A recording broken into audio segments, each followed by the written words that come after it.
kami yang membahas.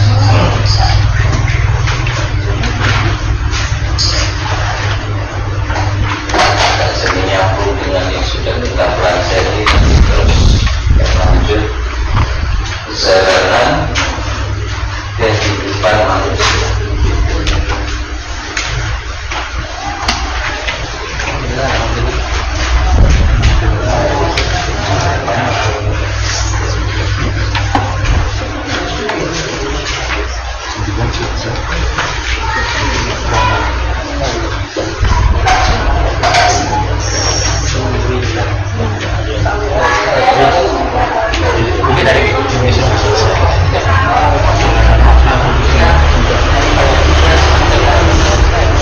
Kenapa harus belajar tentang perjalanan kehidupan manusia? Ada saya video.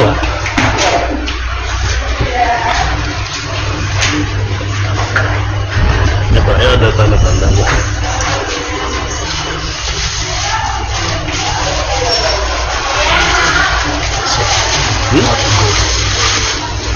Yang mana?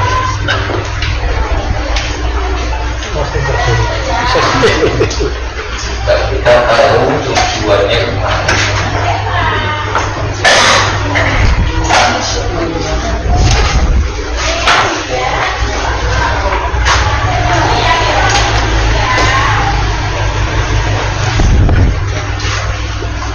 Belajar dan mengenal perjalanan itu agar kita tahu tujuannya kemana.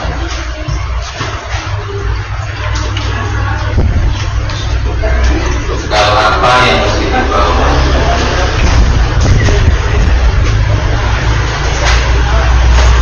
Ada warna merah. Kayaknya ada. Posisi saat ini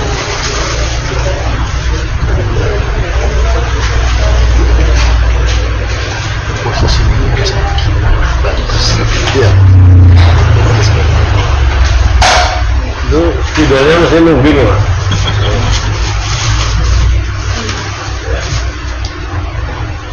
tugasnya apa? Tujuan bekal provinsi.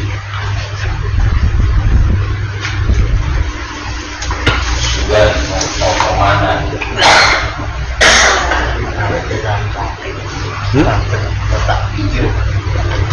Tujuannya mau kemana? Saat ini berada di mana? Bekal yang harus dibawa apa? Tugasnya apa?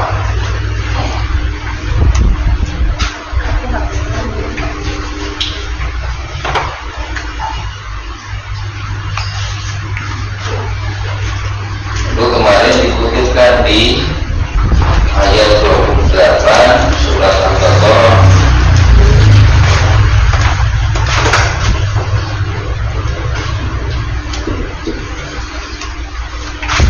Kaifa takfuruna billah.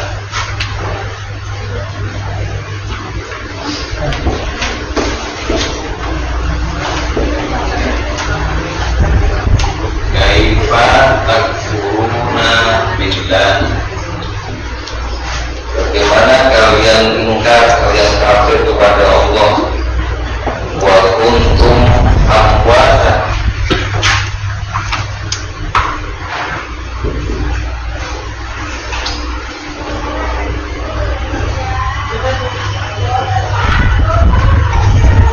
Fa'ahyakum.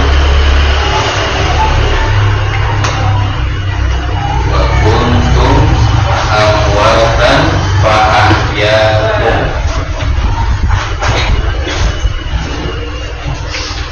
Tsumma yumitukum.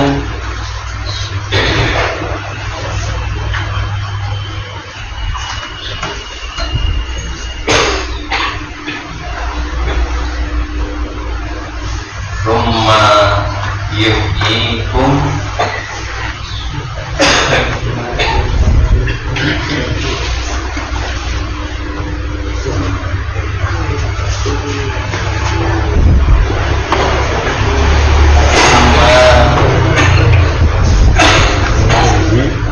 Ilaihi Turja'un.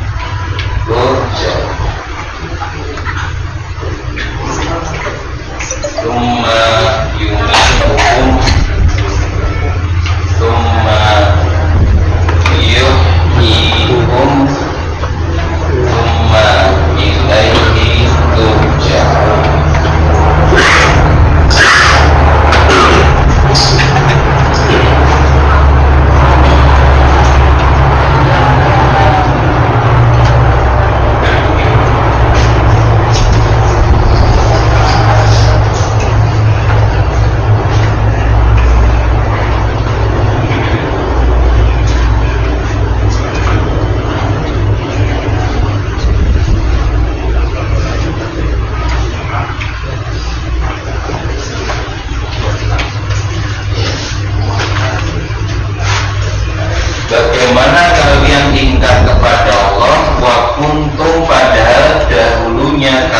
amwat wa kuntum amwatan.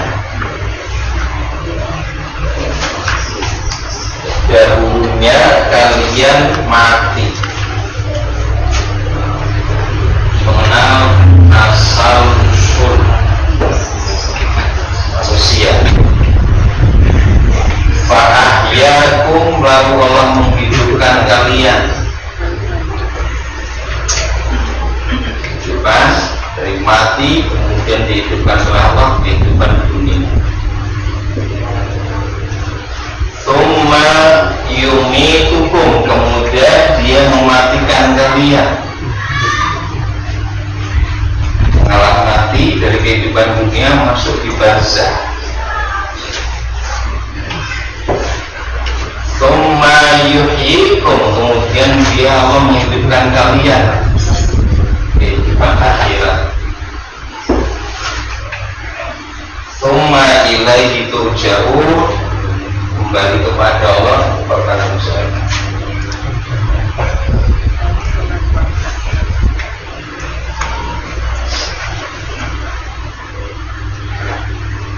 Ini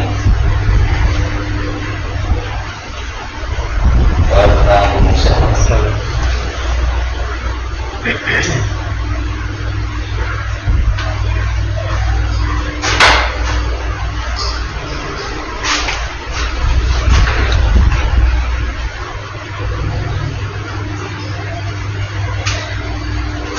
Dari sini kemudian kita mendapatkan fase-fase, tahap-tahap kehidupan manusia, tahap-tahap ya, perjalanan manusia.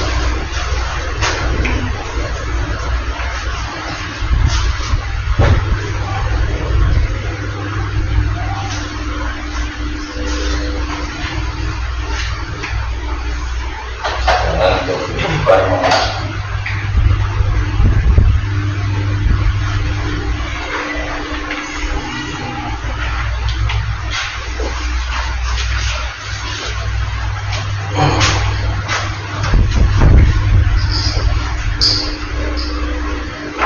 Di sini diungkapkan ada dua perbedaan, dua pemahaman terkait dengan tahapan manusia. Yang pertama adalah merujuk kepada pendapat Abu Muhammad bin Hazm dalam kitab Ar-Ruh yang ditulis oleh Ibnu Qayyim al-Jauziyah.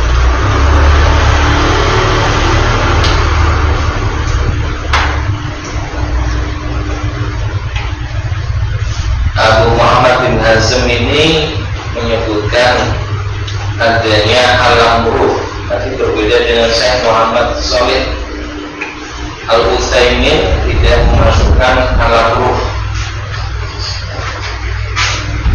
Tapi terlebih dahulu di sini ada 5, 1, 2, 3, 4.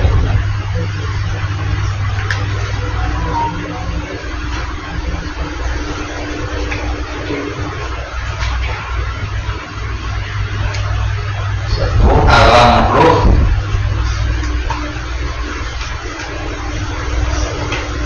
2 alam rahim, 3 alam dunia, 4 alam barzakh, 5 alam akhir.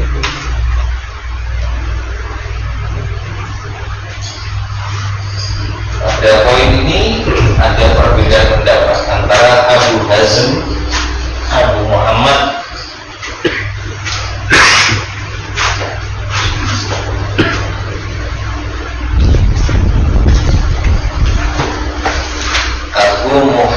bin Hazm ya, dengan Syekh Shalih Al-Utsaimin.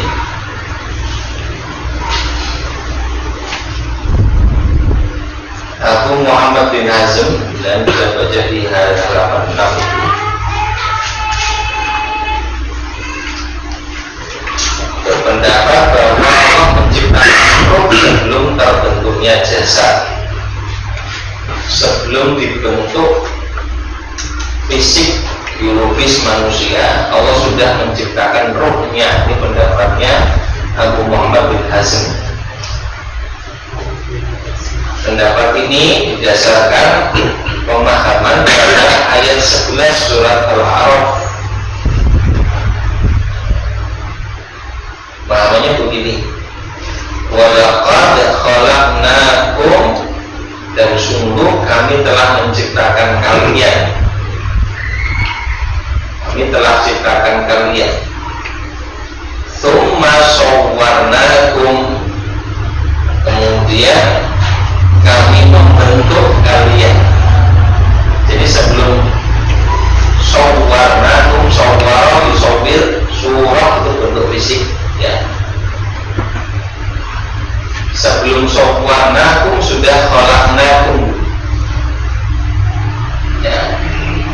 Kata penghubungnya ada tsumma itu kemudian setelah beberapa waktu tertentu. Sungguh kami telah menciptakan kalian. Tsumma kemudian sawwarnakum, kemudian kami bentukkan.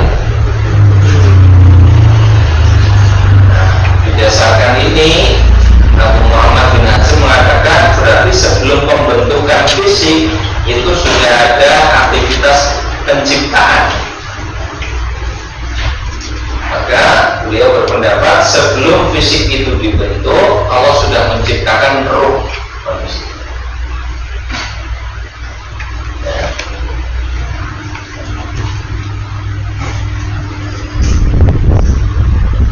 Kemudian ditambahkan lagi keterangan merujuk ayat 172 Al-A'raf.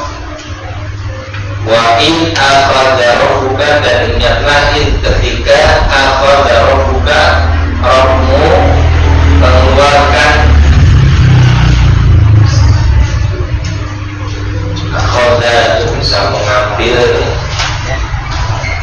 min bani Adam, dari bani Adam, anak keturunan Adam, min zuhurihim, dari sulbi tulang belakang mereka, dzurriyyatahum, anak keturunan mereka,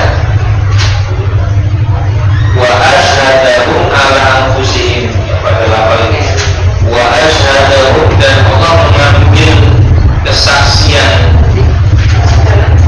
wa asyhadahum, Allah mengambil kesaksian mereka, ala anfusihim, atas anfus. Anfus itu zaman dari nafsu, nafs, ya, nafsu atau anfus itu bagian dari persoalan ruh. Jadi Allah sudah mengambil kesaksian terhadap anfus mereka. Seraya berfirman, alastu birabbikum, bukankah aku adalah Rabb kalian? Mereka menjawab, bala syahid, dan benar ya Allah, aku saksi. Nah, ini dijadikan penguat penjelasan adanya alam ruh sebelum manusia itu dibentuk secara fisik. Sekarang kita coba perhatikan pendapat yang berbeda.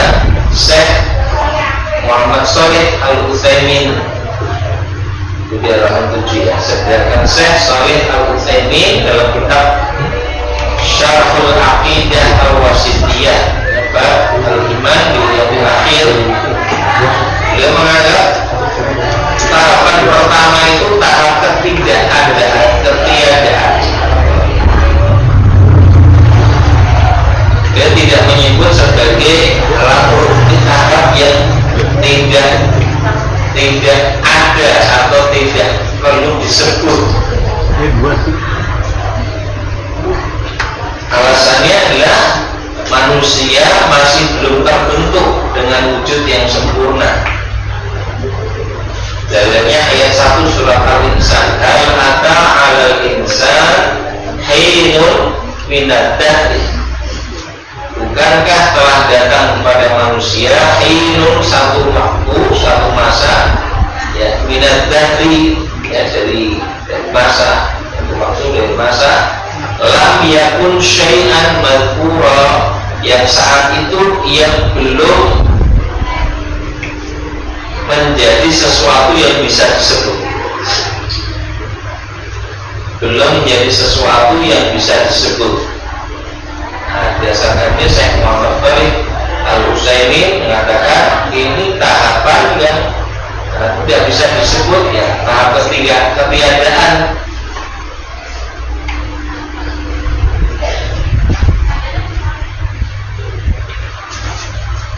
Karena manusia disebut manusia itu terdiri dengan fisik dan ruh. Kalau masih ruh saja ya nggak bisa disebut manusia. Bahasanya saya Muhammad Shalih Al-Utsaimin. Jadi tidak bisa disebutnya sebagai manusia. Kalaupun sudah diciptakan ruh, ya nggak disebut manusia. Kalau manusia itu ruh dan jasad.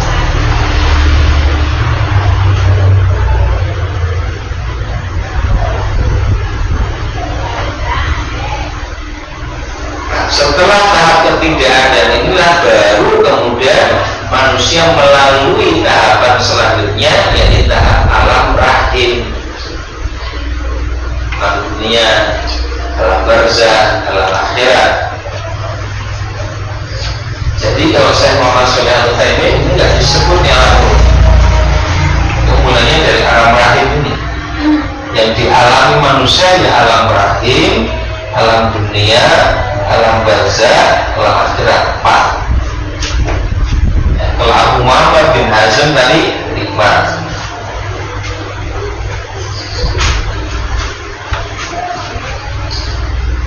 Ini nggak usah diributkan loh. Selami kok ya. Harus lewat.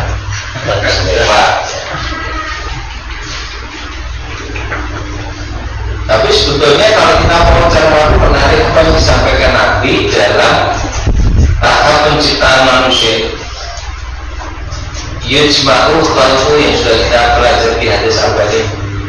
Yujma'u khalqu fi batni ummihi arba'ina yawman nutfah. Thumma yakunu 'alaqatan mithla dzalik, thumma yakunu mudghatan mithla dzalik.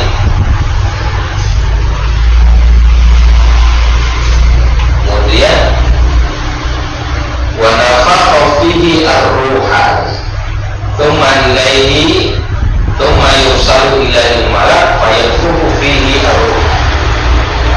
Berarti hadis dikumpulkan penciptaan kalian di dalam perut ibu kalian 40 hari sebagai nutfah, kemudian menjadi alaqah selama itu juga 40 hari, kemudian jadi mudghah seperti itu juga 40 hari. Nutfah, alaqah, mudghah itu proses pembentukan fisik, dan sudah kejadian terjadinya itu fibat niruni dalam ibu perut ibu kalian, berarti sudah di alam rahim, ya kan? Setelah proses pembentukan fisik baru thumma yursalu ilaihi malak, lalu Allah mengutus malaikat fayaqulu fihi ar-ruh, untuk meniupkan ruh ke dalamnya. Berarti ruh ditiupkan kemudian ya. Fisik dulu dibentuk, nutfah, alaqah, mudghah, selesai sempurna bentukan fisik, lalu ditiupkan ruh. Lalu malaikat diperintahkan mencatat bi rizqihi wa ajalihi wa amalihi wa asakin wa sa'id, menuliskan pada ketetapan rezeki, ajal, amal, seraka, dan jadi kalau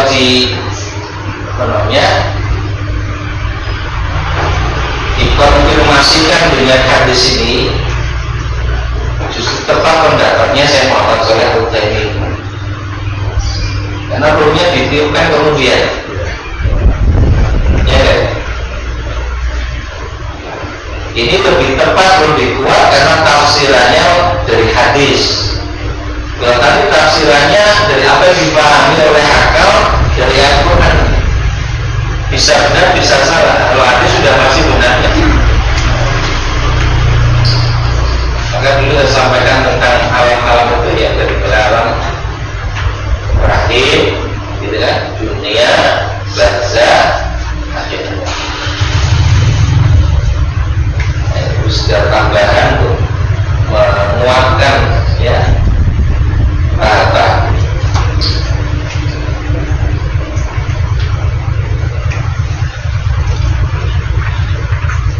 Berikutnya kita masuk di alam rahim, halaman 8. Alam rahim adalah alam di mana tumbuh dan bermula proses cikal bakal manusia.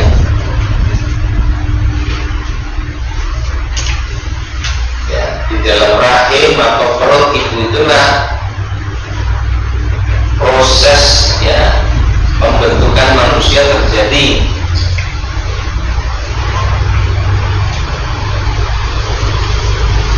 Disebutkan di sini Ali Imran ayat 6, Al-Mu'minun 12 sampai 14, juga disebut di An-Nahl 8. Ali Imran ayat 6 disini disebutkan, Huwallazi, dialah Allah yang yusawwirukum, membentuk kalian. Sawwara yusawwiru itu membentuk, surah itu bentukan. Huwallazi yusawwirukum, dialah yang membentuk kalian fil arham, di dalam rahim. Ini teksnya jelas sekali. Dialah Allah yang membentuk kalian di dalam rahim. Jadi proses pembentukan itu terjadi di dalam rahim. Kaifa yasha, bagaimana dia kehendaki, sesuai dengan yang dikehendaki oleh Allah.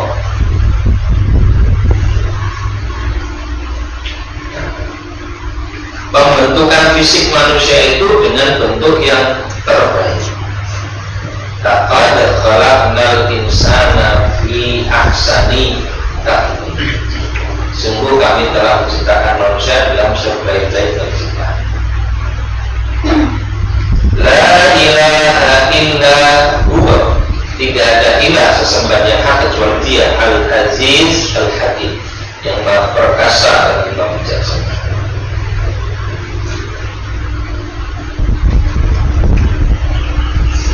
Proses pembentukan di dalam rahim pada ayat ini ditutup dengan nama dan sifat Allah Al-Aziz Al-Hakim. Al-Aziz Maha Perkasa itu nggak bisa dikalahkan, tidak bisa dilawan. Ini ketetapan Allah, nggak ada yang bisa melawan. Al-Hakim, bijaksana, meski Allah punya kuasa penuh, tidak bisa dilawan, tidak bisa ya dikalahkan, tapi Al-Hakim Maha Bijaksana. Kekuatan kekuasaan yang zalim, Allah Maha Kuasa, Maha Kuat, yang bijaksana. Al-Hakim. Bahkan ini mengisyaratkan kalau manusia mau mengamati, meneliti proses penciptaan ya, manusia di dalam rahim, memang butuh penelitian dan pendalaman. Nanti akan ketemu hikmah ya, tahap penciptaan itu, kenapa begini, kenapa begitu. Tentu nggak diungkap dalam Quran secara terperinci. Isyarat ilmiah yang menjadi tantangan bagi manusia untuk memfungsikan akalnya, apalagi itu. Kalau ulama-ulama dulu seperti ini kan kemudian ditindaklanjuti dengan proses meneliti.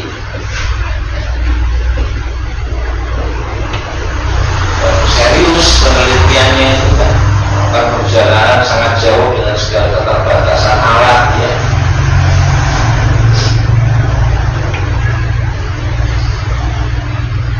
Nah, kemudian tahap-tahap secara terperinci kalau di ayat 6 Ali Imran kan hanya disebutkan yusawwirukum fil arham, global saja.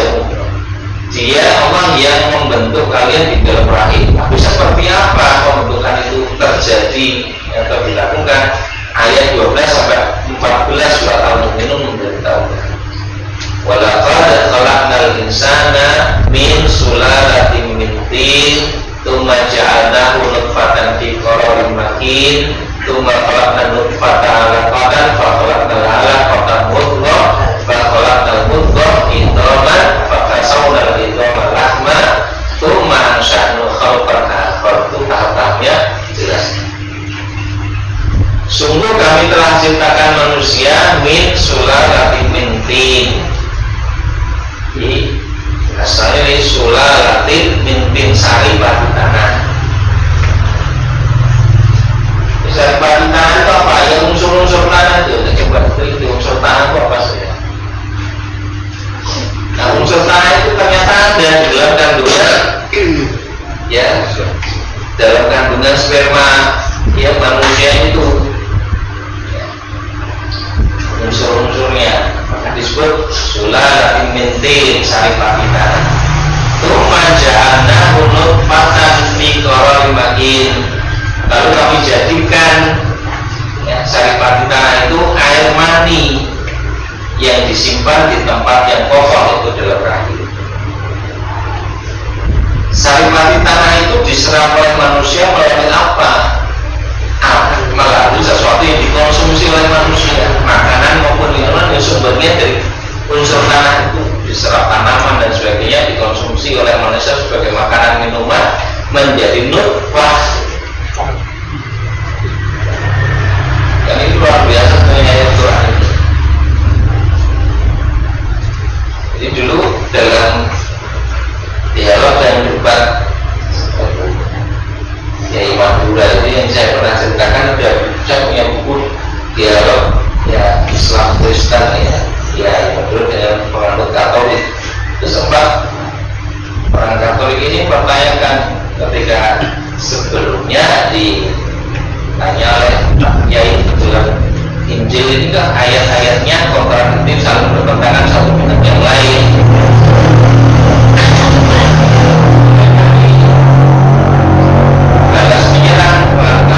Quran juga menyebutkan berbeda-beda satu ayat dengan ayat yang lain. Satu ayat menyebutkan Allah menciptakan manusia dari segumpal darah, di ayatnya dari sari batu tanah, di ayat yang lain dari mimma ini.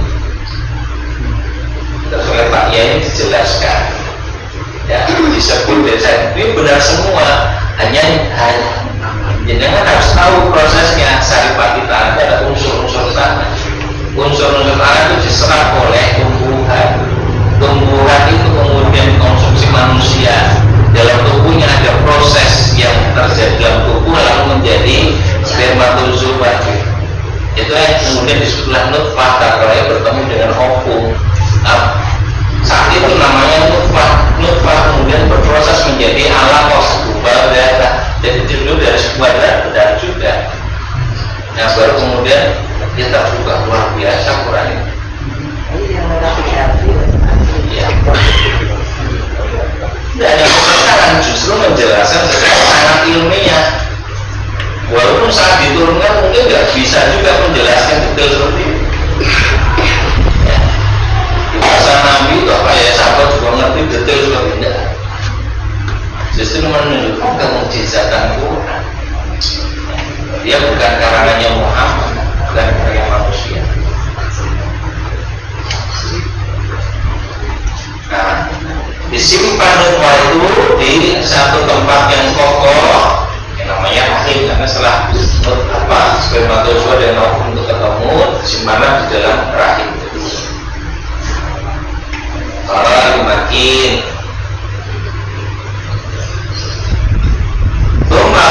nutfah alaqah, kemudian kamu ciptakan dari nutfah itu menjadi alaqah.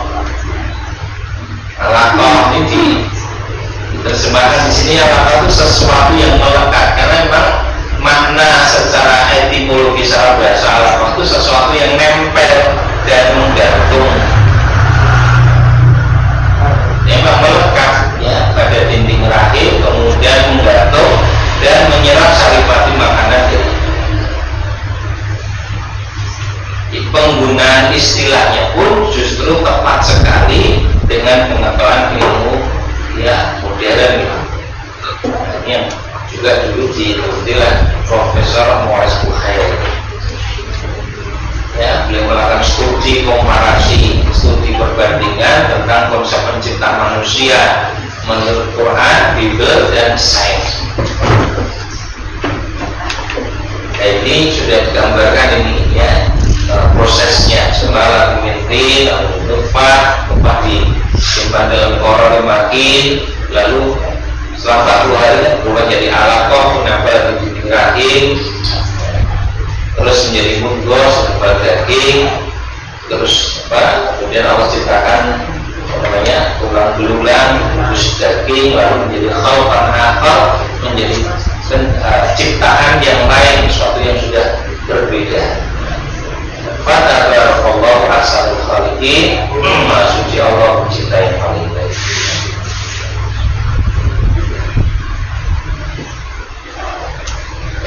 Kemudian dikutipkan, tadi sudah saya singgung juga hadisnya yang sudah kita pelajari dalam Arba'in juga, tentang penciptaan manusia di dalam perut ibunya. Itu dikutipkan juga di halaman 10.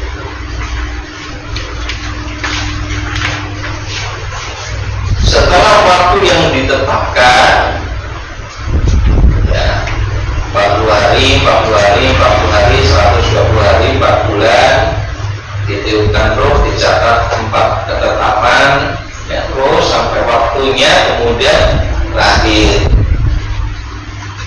Allah Subhanahu wa ta'ala mengeluarkan manusia dari rahim seorang ibu dengan diberikan perbekalan kesempurnaan bentuknya, seperti pendengaran, penglihatan, dan hati sebagai sarana untuk bersyukur padanya. Ayat 78 Al-Nahl. Wallahu akhrajakum, dan Allah mengeluarkan kalian min butuni ummahatikum, dari perut ibu kalian, la ta'lamuna syai'an, dalam keadaan tidak mengetahui sesuatu. La ta'lamun, kalian tidak tahu, tidak punya ilmu, syai'an sedikit pun tidak punya. Wa ja'ala lakum sam'a, lalu Allah menjadikan untuk kalian as-sam'a, pendengaran, al-absar, penglihatan, al-afidah, hati ya. La'allakum tashkurun, agar kalian bersyukur.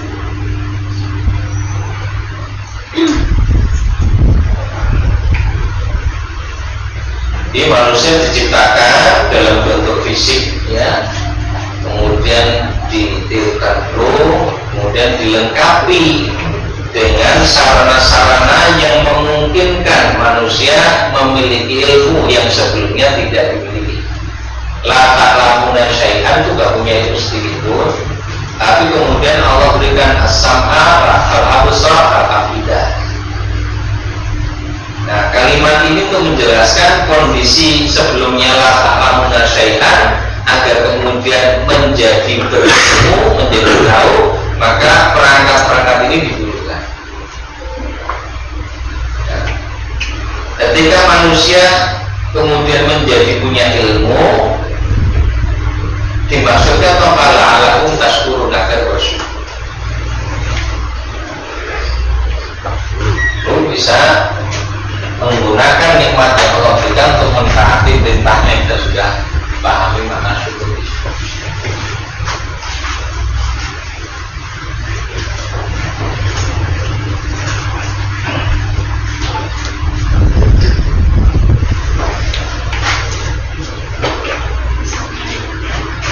Ini saya di sini Quran surat Al-Nahl ayat 78.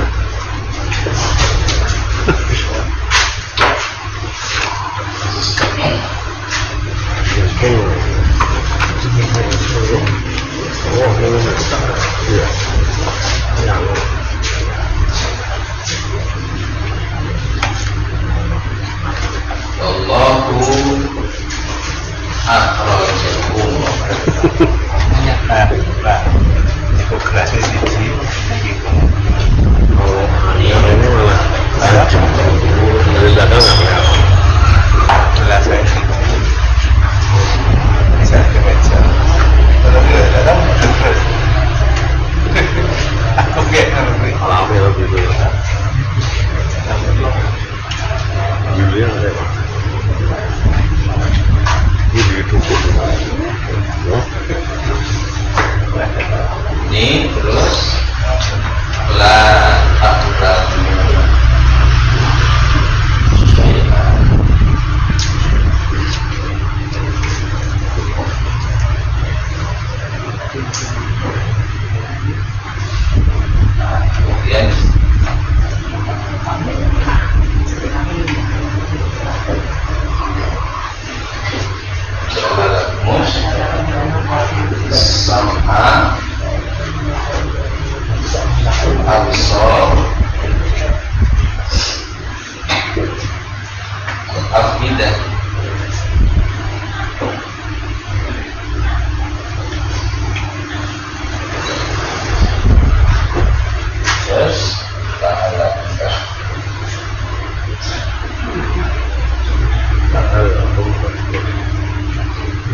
dipahami dalam beberapa bagian, yaitu pertama, wallahu akhrajakum min butuni ummahatikum. Allah yang mengeluarkan kalian dari perut ibu kalian. Asal muasal kita sebelum keberadaan di dunia itu di dalam perut yang disebut dengan alam rahim tadi.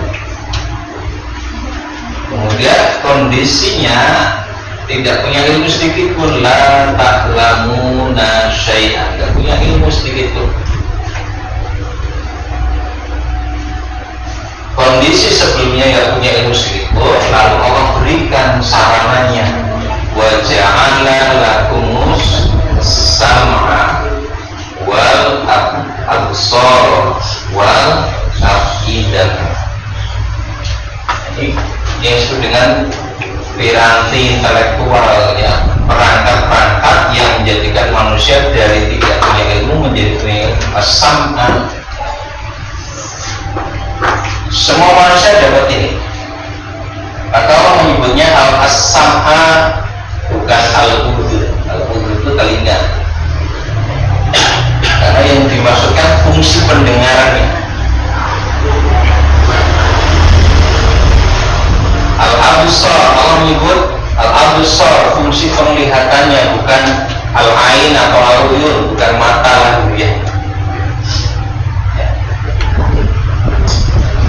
Maka setiap orang pasti diberi kemampuan mendengar, kemampuan melihat, kemampuan memahami.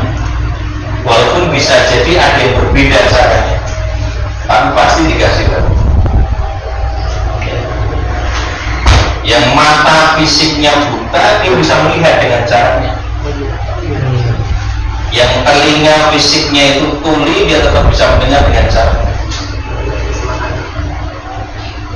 As-sam'anya tetap dikasih.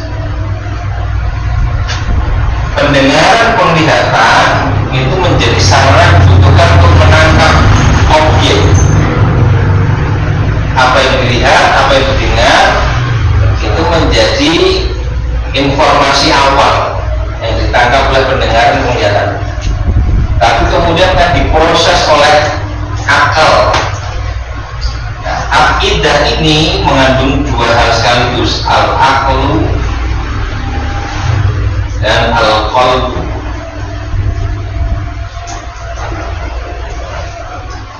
Akal dan hati.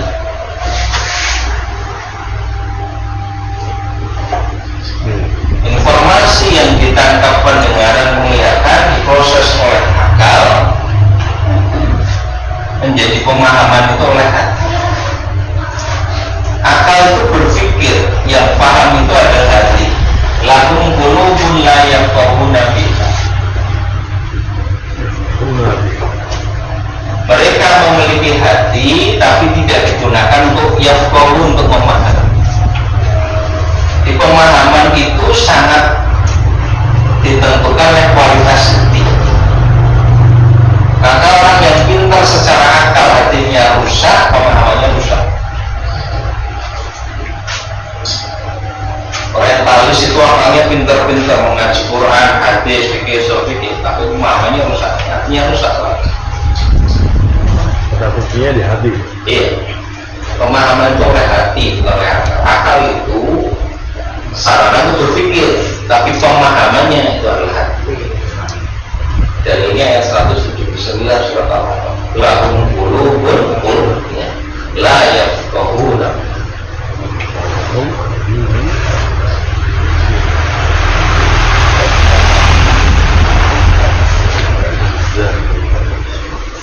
Kita sebutkan dulu alam rahim atau sini.